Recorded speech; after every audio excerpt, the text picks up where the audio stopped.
गुरुवार व्रत कथा। कथा के अनुसार प्राचीन समय की बात है। किसी राज्य में एक बड़ा प्रतापी और दानी राजा राज्य करता था। राजा प्रत्येक गुरुवार को व्रत रखकर पूजा पाठ करता था और जरूरतमंद गरीबों में दान पुण्य करता था।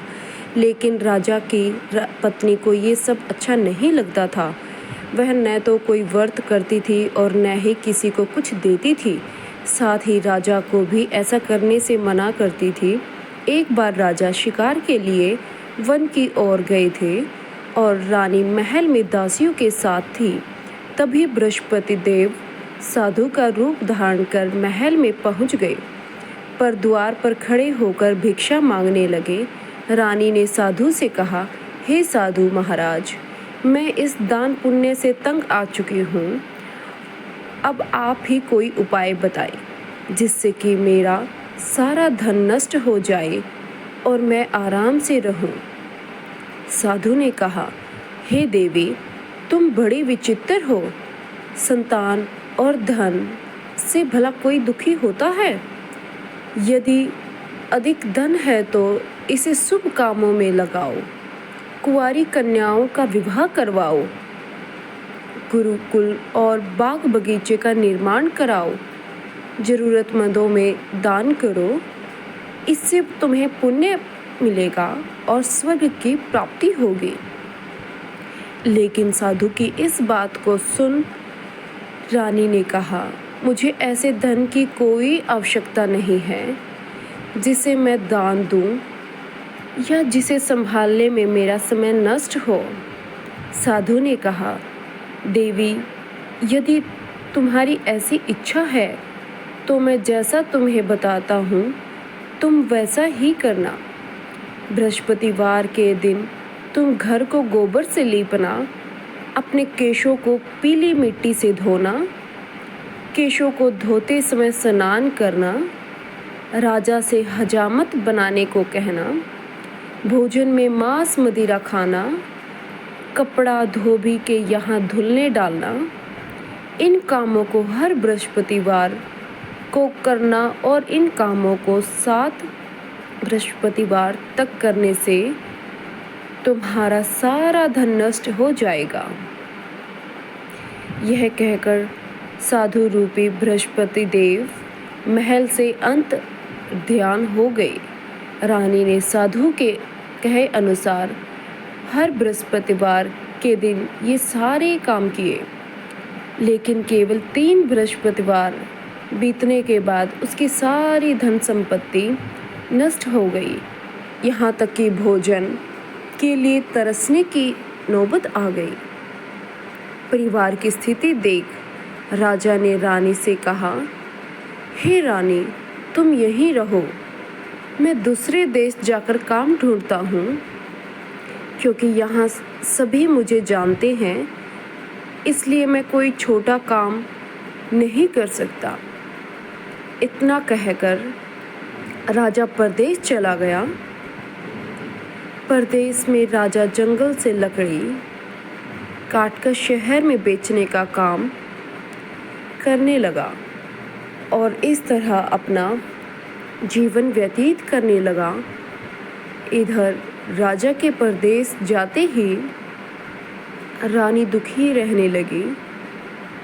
उसके पश्चात एक बार रानी को 7 दिन तक बिना भोजन के रहना पड़ा। रानी ने अपनी दासी से कहा, हे दासी, पास ही के नगर में मेरी बहन रहती है, वह बड़ी धनवान है। तू उसके पास जा और कुछ ले आ ताकि हमारा थोड़ा बहुत गुजर बसर हो जाए। दासी रानी की बहन के पास चली गई। उस दिन बृहस्पतिवार था और रानी की बहन उस समय बृहस्पतिवार व्रत की कथा सुन रही थी।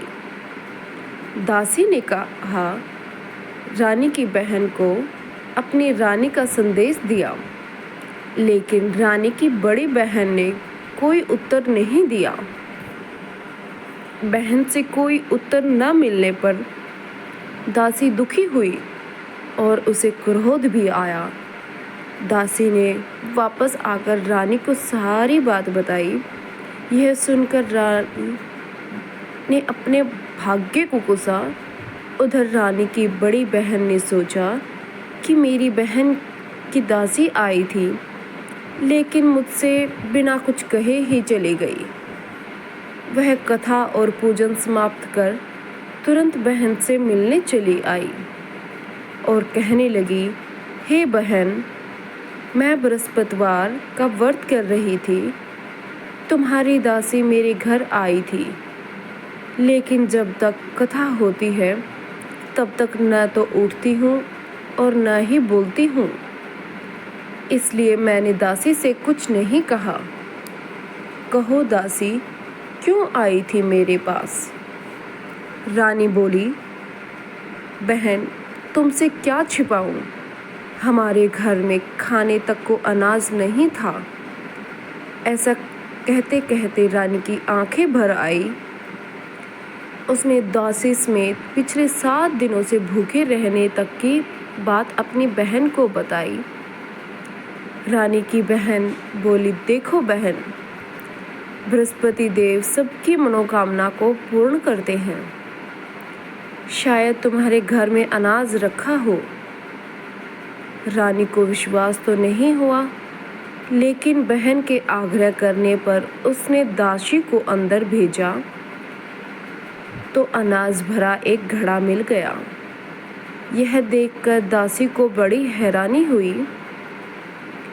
दासी रानी से कहने लगी, हे रानी, जब हमको भोजन नहीं मिलता तो हम व्रत ही तो करते हैं, इसलिए क्यों न इसे व्रत और कथा की विधि पूज ले और हम भी व्रत कर सके। रानी ने अपनी बहन से बृहस्पतिवार व्रत की विधि पूछी। बहन ने कहा, बृहस्पतिवार के व्रत में चने की दाल और मुनका से विष्णु भगवान का पूजन करो, केले की जड़ में पूजन करो और दीपक जलाओ। व्रत कथा सुनो और व्रत में पीला भोजन ही करो। इससे बृहस्पति देव प्रसन्न होते हैं। व्रत और पूजन विधि बतलाकर रानी की बहन अपने घर को लौट गई। उसके पश्चात 7वें रोज जब गुरुवार आया तो रानी और दासी ने व्रत रखा। गुड़साल में जाकर चना और गुड़ बीन लाई और फिर उसकी दाल से केले की जड़ और विष्णु भगवान का पूजन किया। लेकिन पीला भोजन कहाँ से आए, इस बात को लेकर दोनों दुखी थे। तब भगवान एक साधारण व्यक्ति का रूप धारण कर 2 थालों में एक पीला भोजन दासी को दे गए। भोजन पाकर दासी प्रसन्न हुई और फिर रानी के साथ मिलकर भोजन ग्रहण किया। इसके बाद दोनों प्रत्येक गुरुवार का व्रत और पूजन करने लगे। भगवान बृहस्पति की कृपा से रानी के पास फिर से धन संपत्ति आ गई। धन संपत्ति आते ही रानी फिर से पहले की तरह आलस्य करने लगी। तब दासी ने कहा, रानी जी, आप पहले भी इसी तरह आलस्य करती थी। आपको धन रखने में कष्ट होता था, जिस कारण सब धन नष्ट हो गया। और अब जब भगवान की कृपा से धन मिला है तो आलस्य नहीं करना चाहिए, बल्कि हमें दान पुण्य करना चाहिए।